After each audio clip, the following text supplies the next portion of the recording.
Welcome to the Completionist Show, the show where I will guide you through games, helping you get up the Platinum Trophy, the 100% game completion, or in this case, every Steam achievement. Today, I'm going to tackle the first part of the completion of Marvel's Spider-Man 2, the third and latest entry of the Marvel Spider-Man games. Spider-Man 2 is a game that can take a lot to complete due to containing many collectibles, side stories, and miscellaneous. However, not too long because of the main story being very quick-paced. Unlike the previous installment, it is recommended to play the previous games to get more out of it. We get a hefty recap from the game, however, to get more of the feel, play it. If you are interested in the longer story recap or every achievement of both games, my videos will be linked either in the description or on the informational panel. Like I said in the beginning, this video will contain the first part of the game, containing most of the story and a couple of achievements. If you want to check a specific achievement,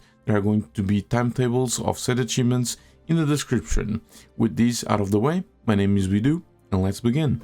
After checking that the settings were up to the standards, and after the recap from both Peter and Miles, we went 2 years prior, witnessing Harry Osborn alive and well, starting his treatment with a black goo getting attached to it. Going back to the present, Peter is now a teacher at Brooklyn Visions, Miles' school, and both needing to get out of the class to take care of a huge problem that has been let out in New York City Center, Sandman.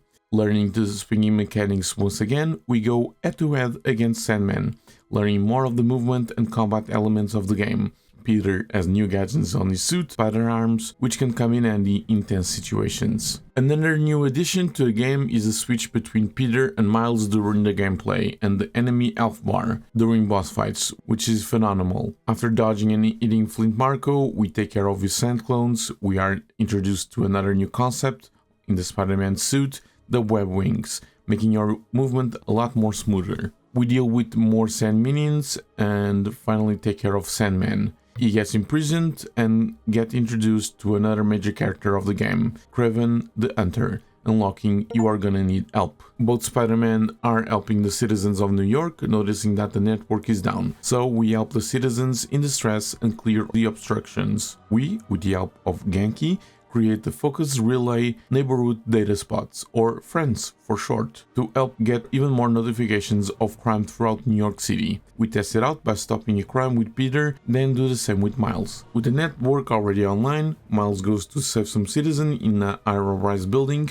encounters and defeats many sand clones, investigating a talking sand crystal. We go save some VIP from his buried limousine, being none other than James Jonah Jameson.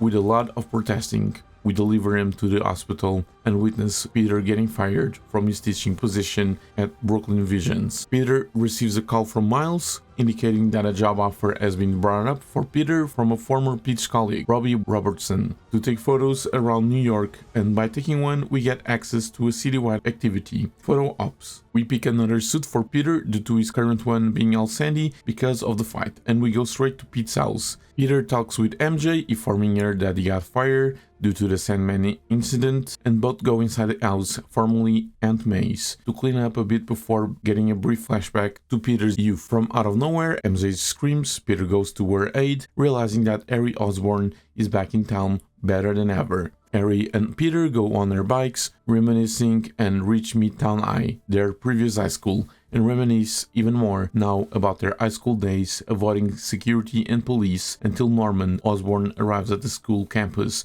informing Harry that her mother has succumbed to her disease. Already in the present, Harry presents an ID badge to his new company, the Emily May Foundation, which is the culmination of their work project in high school, inspired by Harry's mother, Emily, and Aunt May.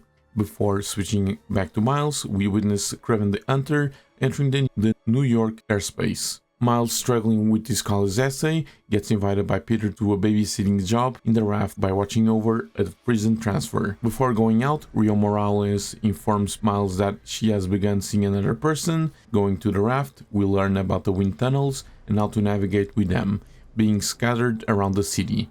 Already in the raft, Miles and Peter witness the transportation of Scorpion and Mr. Negative, Martin Lee, which the latter makes Miles on edge. Everything is going well until it isn't, due to Kraven the Hunter and his brigade trying to capture the villains that are being transferred, so both Spider-Man intervene, needing to fight loads of hunters. Inside a boat, Miles tries to save everyone that is stuck inside, and one of them was Scorpion, hitting Miles with his poison, making Miles hallucinate about his family and friends, getting away from him. Already in control, Miles sees Martin Lee almost drowning and in temptation tries to leave him. However, when trying to save him, hunters appear taking Martin Lee and Miles fights them, unlocking a new power, Chain Lightning. However, Kraven appears and destroys the ship even more, making Miles save more passerbys before taking down more hunters. Miles witnesses Lee get out of the cell and confronts him. However, Kraven has a plan for him,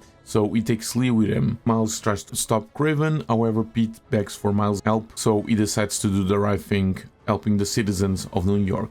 Before meeting with Uncle Aaron, I decided to do some Marco's memories and photo ops while I was on the way to him. Miles meets Uncle Aaron, sharing a tender moment and explaining his struggles about Martin Lee's escape. Uncle Aaron shares the location that Miles should investigate as a distraction, so Miles goes to said location and finds a Prowler stash, one of many collectibles, and this one only accessible to Miles. And we learn more about suit tech, ways to improve our health, damage, the focus bar, and traversal. With this, we also get the opportunity to unlock the app requests for the Friendly Neighborhood Spider-Man app, so I went in to complete rooftop fireworks with Miles, and while I was going there, I received a call from Genki about Brooklyn Visions, unlocking the Brooklyn Visions side story missions. Returning to Peter, he went to the Emily May Foundation headquarters to have the tour of the facility with Harry, who got to learn all of the amazing experiments the facility has, Dr. Young with her bees, witnessing Dr. Connors, aka the Lizard, working with Harry about his health, and many other activities that are unlocked and will be seen in the future. With Harry again, he shows a particle accelerator and in the end, an office, inviting Peter to be on board with the Foundation, agreeing to join the Foundation and meeting Harry at Coney Island with MJ later. While I was in the area, I started the side mission Where Have You Been? A side mission only specific to Peter,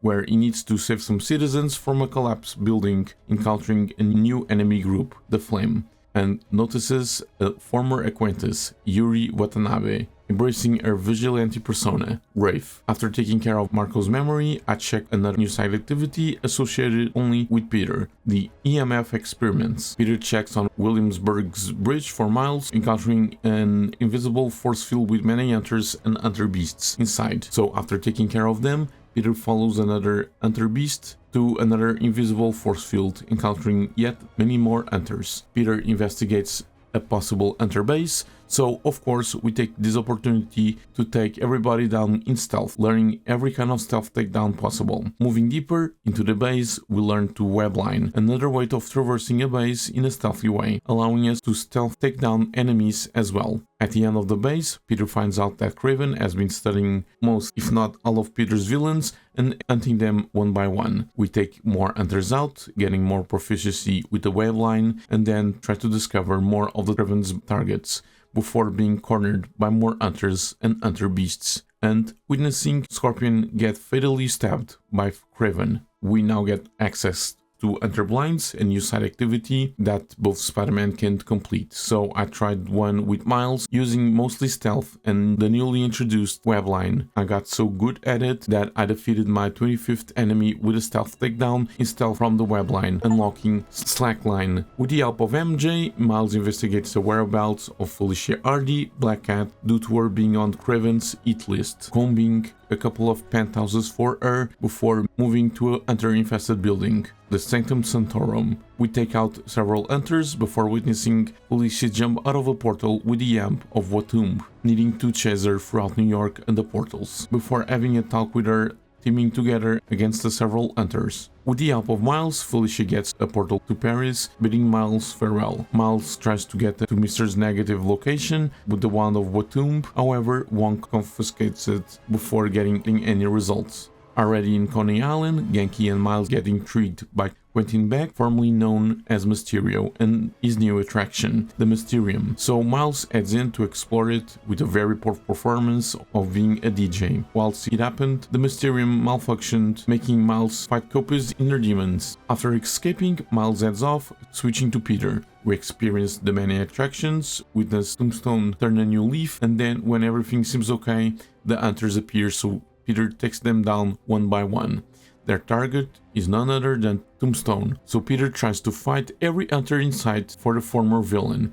A car crashes into the Ferris wheel, making it collapse into the roller coaster. Peter saves the people on the roller coaster, MJ saves Peter, then out of nowhere, Harry steps in to save the day with some black goo coming out of him. Both talk about these new powers and agree to meet up at the Foundation again. Before entering the Foundation, I equipped a suit style, unlocking stylish, then headed into the facility where Harry tests his newfound powers, before Norman Osborn appears out of nowhere, needing an explanation for the chaos in the lab. Peter and Miles receive a call from Black Cat, informing her about the possible location of Tombstone. So Peter goes and takes care of every hunter in sight, outside and inside the base. Out of nowhere, Harry arrives with a suit made out from the black goo, and both tear the hunter into shreds. They encounter Tombstone, try to get him out of the cage, however, even more hunters appear. While we fight them, Harry enters the cage from the top, frees Tombstone, and the free escape from the base. Peter and Tombstone have a conversation and bid farewell to one another. We switch with Miles, meet Rio Morales at her office, and both talk about Miles' future when a colleague of Rio requests help. Miles goes to the community center to talk with Angela, Rio's co-worker, and Darren, a donor for the cultural museum. With the help of the Spider-Bot, Miles learns that there was a break-in, so we take care of the burglars. Distraught about the break-in and losing Darren as a donor, Angela thanks Miles, unlocking the cultural museum side missions. Going back to Peter, he learns that Dr. Connors has still not been found yet, and that MJ is investigating inside a van from Craven's hunters. She is taken to their base of operations and tries to find Dr. Connors, navigating inside the former zoo, taking care of many hunters with the help from the Sable weapon from the first game. MJ learns that Vulture was also a victim of Craven and finds where Dr. Connors is being imprisoned. MJ gets the enclosure code and a little bit later the handcuff keys for Connors. After releasing Connors, Craven is just behind MJ and injects the lizard serum into Connors before the spider duo appears to save the day. MJ carries Connors whilst Peter and Harry battle it out against copious hunters. Connors loses control, transforming into the lizard. Craven fatally stabs Peter, making Harry go berserk, fighting Craven without fear. To save Peter, and without knowing, Harry transfers the black goo, saving Peter from death, coming back to life and with a new suit and powers. We quickly take care of the hunters, go to the Foundation, see that Harry is not very well, trying to transfer the black goo back to him, however it proves useless, making the next task in hand to find Dr. Connors, unlocking a new suit. Whilst roaming around, I positioned myself on top of the highest building in Financial District and glided from there to Astoria, only using the web wing. These may sound difficult on paper, but there is a wind tunnel and wind currents that will literally guide you through it, and when arriving at Astoria, Soar will unlock. Beginning the search for Craven, Peter goes through a pawn shop to know more about his blade. However, he leaves there with only a cryptic answer, making his search on the rooftops of New York, taking care of hunters and putting out the bonfires. The search leads to the dock, saving a civilian and getting a lead that Craven is hosting a party at the mansion. Going undercover with a suit made out of the black goo, Peter is tasked to take food to Craven's bodyguard. After going through many obstacles, we find out that Craven's bodyguard, Dima, is in fact a tiger. So we put him to sleep, search the office and find out that Craven is terminally ill and is located in a church. A shield bearer enters the office, finds Peter, making him fight against the hunters that he encountered. Going into the church, Peter fights the shield bearer and other hunters that have come to his aid. After entering the church, Peter and Craven fight without mercy, and during the fight, Craven learns that sound is one of the weaknesses of the black goo. Running away, Peter snatches the lizard serum from Craven. Already in Emily May Foundation base, Harry and Peter discover how to craft an antidote for Dr. Connors, and after repairing the particle accelerator, they activate it and need to extinguish fire in the facility. Out of nowhere, hunters enter the facility, so we take care of all of them. Harry gets the serum and both leave the facility, which is fully destroyed. As Miles, Genki requests Miles to investigate a strange transmission that he has been getting, so moving there, we examine the transmitter, get a message from Craven, and go after the tail drone throughout New York City.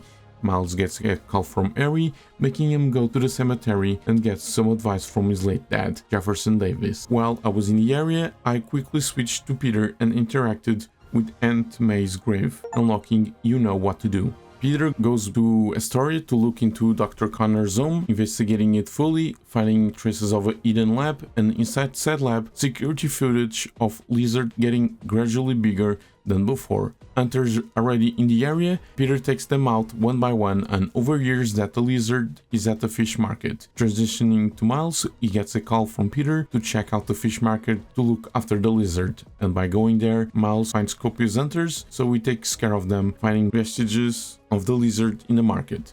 Peter emerges from the darkness, helping Miles out, and bigger than ever, the Lizard appears out of nowhere, fleeing the market and into the river, having loads of hunters on his tail, turning this into a high-stakes pursuit. Both Spider-Man save civilians while Dr. Connors enters the sewers. Peter, with the tracker grabbed by Miles, pursues Dr. Connors, entering the sewers of New York. With many obstacles in hand, Peter finds a hidden Oscorp lab with a meteorite. Prowling in the darkness, Lizard attacks Peter, initiating the boss fight. To be completely honest, it took a while to defeat Lizard, taking a lot of time to find what to do, recognizing his attack patterns, and for how long this fight is because it has 3 phases. I had several attempts, and after many more, I was able to figure out what to do and how or when to do it. After completing the first 2 phases of the fight, we need to chase Lizard throughout New York City, having some hunters and Craven appear in the later stages. We go to the 3rd and final phase in another part of the sewers, and the fight gets even more brutal. However, it takes less time than the previous 2 phases. Finally, Peter injects the antidote into Lizard, getting Connors safe and sound into the hidden lab. Already awake, Connors explains the origin of the mysterious black goo that was given to Harry, giving the name of symbiote, and Peter gets out of the lab, unlocking medicine. Peter goes to his house to rest up a bit, and while he's resting, the hunters appear out of nowhere, switching into MJ needing to escape them. MJ witnesses Peter taking out some of the hunters, however, it is the symbiote doing the work for him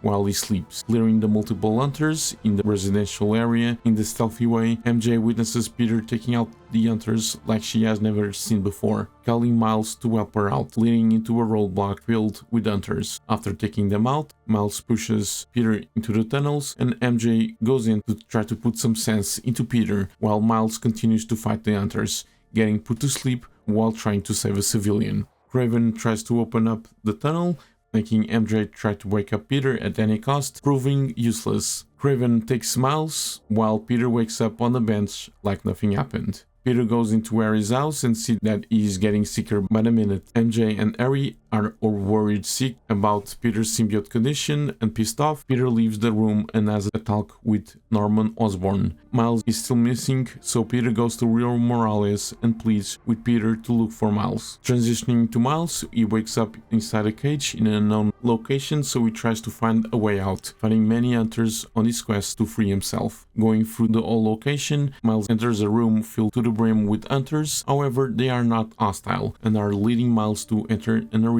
where he finds Martin Lee, where they will fight to the death, starting yet another boss battle. This one is more annoying than hard because of the sheer amount of attacks that Mr. Negative can do in quick succession, complemented with his high damage. This took an awful amount of time, but in the end I was able to take care of the first 2 phases of the fight. Mr. Negative pulls Miles into the negative zone, making him chase a demon and fight his negative minions, while negative versions of his friends surround him, trying to make Miles weaker. After following his dad, Miles gets teamed up by negative minions and unlocks Reverse Flux, being a super useful technique. Because I was surrounded by 7 or more enemies, I used the Reverse Flux and pull all of them together, unlocking Overdrive. Miles overpowers Mr. Negative, gets out of the negative zone, and before landing the final blow, he pushes Martin Lee out of the arena, asking him to seek Spider-Man, making Kraven furious but excited, unlocking another way. Peter finds a negative beam and going on his way,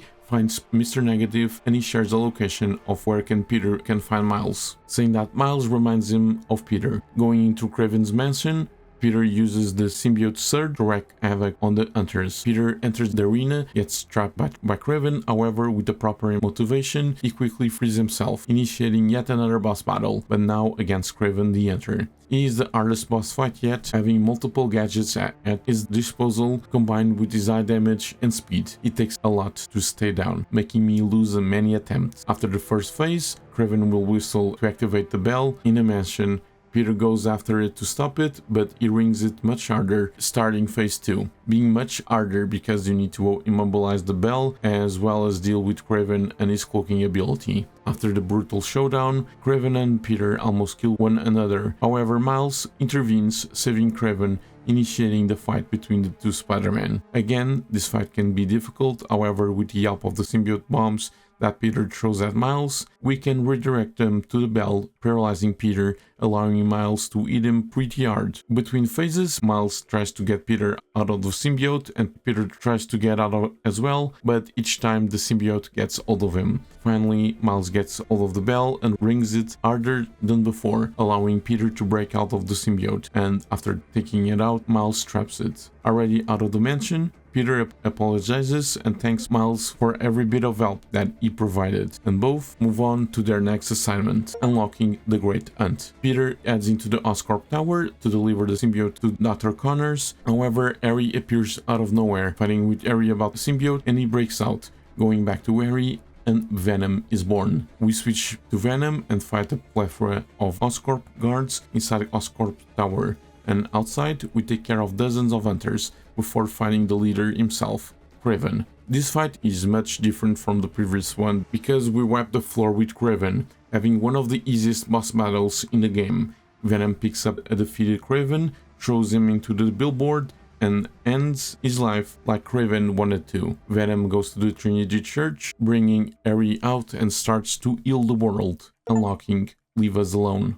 With the help of Harry's ID badge, Peter tracks down Harry to a bridge, however he finds many civilians trapped inside symbiotes, needing to fight them. Switching over to Miles, he goes to a shipyard to recreate Kraven's bell sound, taking care of more symbiotes. Miles and Peter create a new gadget ideal against the symbiotes. They test it out and then take care of more symbiotes under a bridge. They enter a subway, try to help out Genki and Rio Morales, activating a sunburst bomb and defending the territory. While fighting the many symbiotes, I defeated my 100 with the spider arm ability, unlocking Armed and Dangerous. Defending the sonic burst bomb is kinda tricky because there will be a lot of symbiotes trying to destroy it. However, after using every single ability and gadget at our disposal, the task can and will be successfully completed, and we save Rio, Genki, and the citizens of New York trapped in the subway. Peter goes to the Osborn residency, trying to find Peter, only to find a voice recording of Norman. Then calls MJ, shifting to her. The Shire call before Harry enters their home, making Peter go there to take a look and save MJ. Entering the house, we find Harry having a chat with MJ, and the situation gets out of hand. Venom transforms MJ into a symbiote named Scream, initiating a boss fight, which is quite difficult, however super doable when we get the hang of it. All we need to do is use the gadgets and abilities at our disposal and try to parry every single attack Scream throws at us. The fight can also be annoying because we have 4 phases of fighting, and each one gets even trickier than the last. At long last, Peter manages to free MJ from the symbiote, sharing a tender moment, and MJ ultimately quits her job. Before going to check on the explosion, MJ informs that this inside the symbiote, it felt like a hive mind, so destroying the source of the symbiote nests destroys everything, unlocking I Quit. Peter goes immediately to the source of the explosion, and Miles joins in as well, taking care of the many symbiotes, and having many difficulties, a symbiote brute appears out of the city hall, throwing Peter in the sea of symbiotes. Miles almost has the same fate as Peter, however Martin Lee steps in to save Miles, and uses his power to save Peter from having the symbiote all over again. We follow Lee and his demon into the depths of Peter's conscience to try and find out the source of the problem. Miles discovers that Peter has a lot of problems and insecurities about all villains that he has faced, and with the help of Lee, both moving deeper, finding the core of the problem, discovering that Lee's powers counter the symbiotes. Lee and Miles share a moment before Lee transfers all of his powers, and Miles fights copious symbiotes inside Peter with his new technique, Galvanize. Finally, both destroy the core, get out of Peter, and Peter wakes up having a new suit and anti-venom powers. I immediately use the new symbiote bomb, defeating symbiote under the effects of anti-venom status, unlocking Antidote. Peter, with his new powers, quickly takes care of the symbiotes in City Hall, thanking Mr. Lee in the end, bidding him farewell. With this, we conclude the first part of Marvel's Spider-Man 2. At this point, we are almost done with the main story of the game and have obtained 14 achievements and still have 29 left to obtain. In the second part, I will be going over every bit of side content of the game, collectible and side story, collecting their associated achievements, as well as miscellaneous ones. If you enjoyed this new format, hit that like button, subscribe if you haven't already, and let me know in the comments what I could improve or what you would like to see. Thank you so much for watching, and see you on the next one.